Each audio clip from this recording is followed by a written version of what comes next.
நீங்க நிறைய manifestation மெத்தட்லாம் use பண்ணியிருப்பீங்க. அதுலயும் சில மேனிஃபெஸ்டேஷன் மெத்தட்ஸ், அதாவது 5 நாளைக்கு 55 தடவை எழுதுறது, 3 நாளைக்கு 33 தடவை எழுதுறதுன்னு விடாம எழுதணும்னு சில விஷயங்கள் இருக்கு. இது நம்ம கஷ்டம்னு சொல்ல முடியாது. ஆனா நீங்க எழுதி முடிக்கிற வரைக்கும் அந்த நேர்மறை அதிர்வலையை வச்சுக்கிட்டே இருக்கணும். ஏன்னா மேனிஃபெஸ்டேஷன் பண்ணும்போது அந்த அதிர்வலைகள் தான் ரொம்ப முக்கியம்னு நம்ம எல்லாருக்குமே தெரியும். ஆனால் இன்னைக்கு நம்ம ரொம்ப ஈஸியான ஒரு மேனிஃபெஸ்டேஷன் மெத்தட் தான் பார்க்க போகிறோம். Pillow manifestation method. இதே ரொம்ப ஈஸியான மெத்தட் அப்படின்னு சொல்கிறோம்னா, நீங்கள் தூங்கும் போதே பண்ணுற மாதிரியான ஒரு மேனிஃபெஸ்டேஷன் மெத்தட் தான் இது.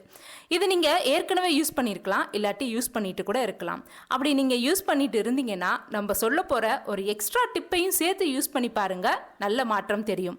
இப்போதான் நீங்கள் பிலீவ் இன் யுவர்ஸ் சேனலுக்கு புதுசாக வரீங்கன்னா கண்டிப்பாக நம்ம சேனலை சப்ஸ்கிரைப் பண்ணிக்கோங்க. உங்கள் வாழ்க்கையை நல்ல பாசிட்டிவான வழியில் கொண்டு போகிறதுக்கான எல்லா வழியும் நான் சொல்கிறேன். நம்ம இன்ஸ்டாகிராம் பேஜோட லிங்க்கை கீழே டிஸ்கிரிப்ஷனில் இருக்குது, அதையும் ஃபாலோ பண்ணிக்கோங்க. உங்களுக்கு ரொம்ப யூஸ்ஃபுல்லான டிப்ஸ் எல்லாம் அதுலேயும் வரும்.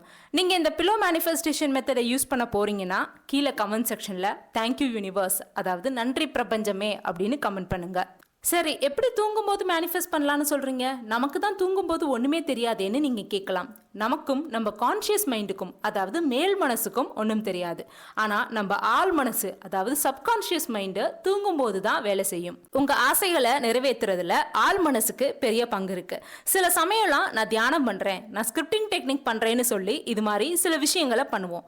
ஆனால் இதிலெல்லாம் நிறைவேறாத நம்ம ஆசைகள் சிம்பிளாக ஈஸியான மேனிஃபெஸ்டேஷன் மெத்தடில் நமக்கு கிடைச்சிடும். இது மாதிரி நிறைய பேரோட வாழ்க்கையில நடந்து கூட இருக்கலாம். அது மாதிரி தான் இந்த பில்லோ மேனிஃபெஸ்டேஷன் மெத்தடும்.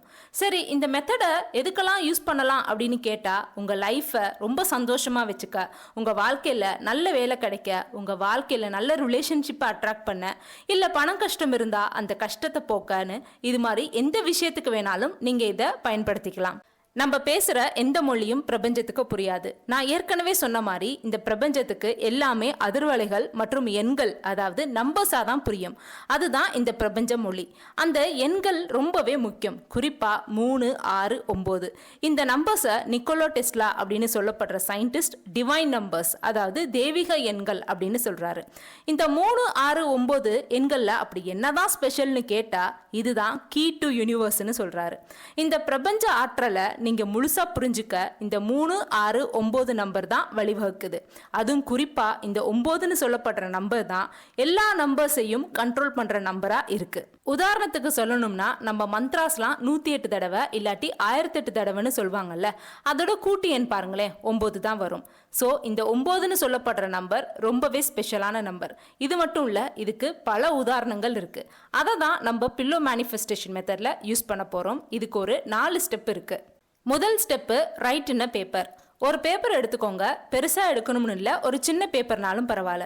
அதில் உங்கள் ஆசையை நம்ம எப்போவுமே சொல்கிற மாதிரி இப்போ ப்ரெசன்ட் டென்ஸ், அதாவது நிகழ்காலத்தில் எழுதுங்க. உதாரணத்துக்கு, உங்களுக்கு பண கஷ்டம் இருக்குது, அதை போக்கணும்னா அந்த பேப்பரில் என்னோட பண கஷ்டங்கள் எல்லாமே தீர்ந்து நான் ரொம்ப சந்தோஷமான வாழ்க்கையை வாழ்ந்துட்டு இருக்கேன் அப்படின்னு எழுதுங்க. இது ஒரு லைனில் எழுதுறீங்கன்னு வச்சுப்போம். அடுத்து எழுத போகிறது தான் மந்திர சொல், அதாவது மேஜிக் வேர்டு. அதுதான் தேங்க்யூ. இந்த தேங்க்யூன்னு சொல்கிற மேஜிக் வேர்டை நீங்கள் 9 தடவை எழுத போகிறீங்க. இந்த 9ன்னு சொல்கிற நம்பரு எவ்வளோ ஸ்பெஷல்னு நம்ம ஏற்கனவே பார்த்தோம். அப்போது இந்த நன்றி உணர்வாகிய தேங்க்யூன்னு சொல்கிற வார்த்தையை நீங்கள் 9 தடவை எழுதும்போது அது உங்களுக்கு இன்னும் நல்ல பல மாற்றங்களை கொண்டு வந்து தரும். ஏன்னா உங்களுக்கு ஏற்கனவே கிடைச்ச மாதிரி எழுதியிருக்கீங்க. அது கிடைச்சதுக்கு தேங்க்யூன்னு சொல்லும்போது அது உங்களுக்கு ஒரு நல்ல பாசிட்டிவ் அதிர்வலையை கொண்டு வரும், நேர்மறை எண்ணங்களை உருவாக்கும். உங்களுக்கு அந்த விஷயம் கண்டிப்பாக கிடைக்கும்னு நம்பிக்கை ஏற்படும். அதனால தான் உங்கள் ஆசையை ஒரு வரியில் நிகழ்காலத்தில் எழுதிட்டு தொடர்ந்து ஒரு 9 தடவை தேங்க்யூன்னு எழுதுங்க. தமிழ் எழுதணும்னா நன்றி பிரபஞ்சமே அப்படின்னு எழுதுங்க. ரெண்டாவது விஷயம், ஒய் தேங்க்யூ.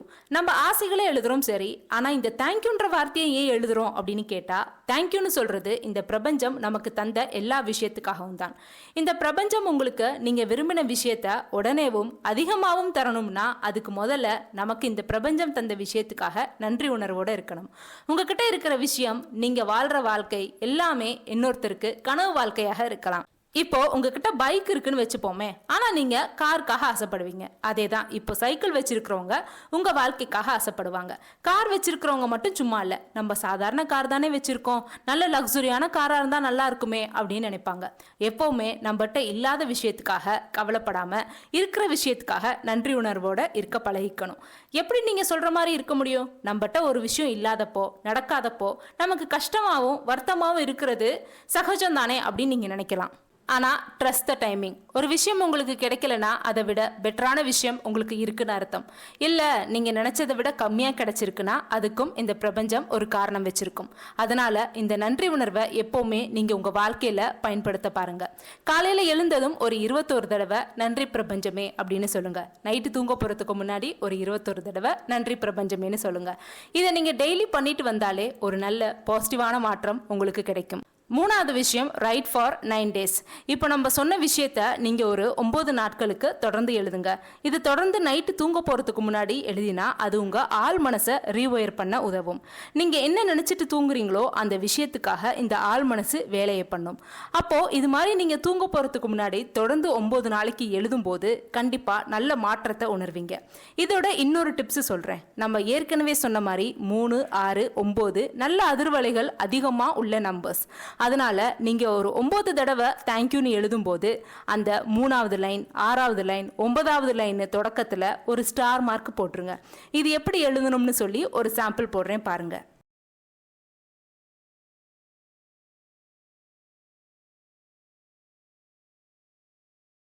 இப்படியே தொடர்ந்து தினமும் 9 நாட்களுக்கு எழுதுங்க.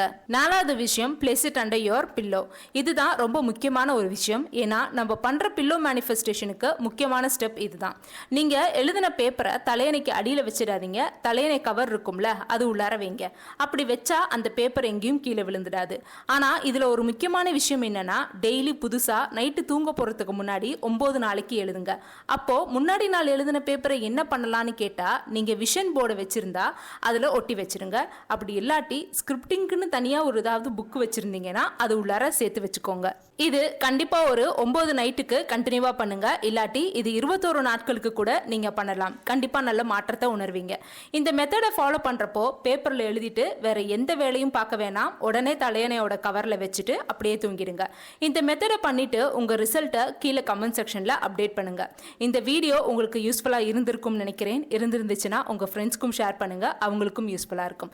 இன்னும் ஒரு வேறு நல்ல வீடியோவில் பார்க்குறேன். அதுவரை என்னோட மற்ற லா ஆஃப் அட்ராக்ஷன் பற்றின வீடியோஸ் எல்லாம் கீழே டிஸ்கிரிப்ஷனில் இருக்குது. மறக்காமல் பார்த்துட்டு லைக், ஷேர் அண்ட் சப்ஸ்கிரைப் பண்ணிக்கோங்க. Tata, bye bye, take care and be happy மக்களே.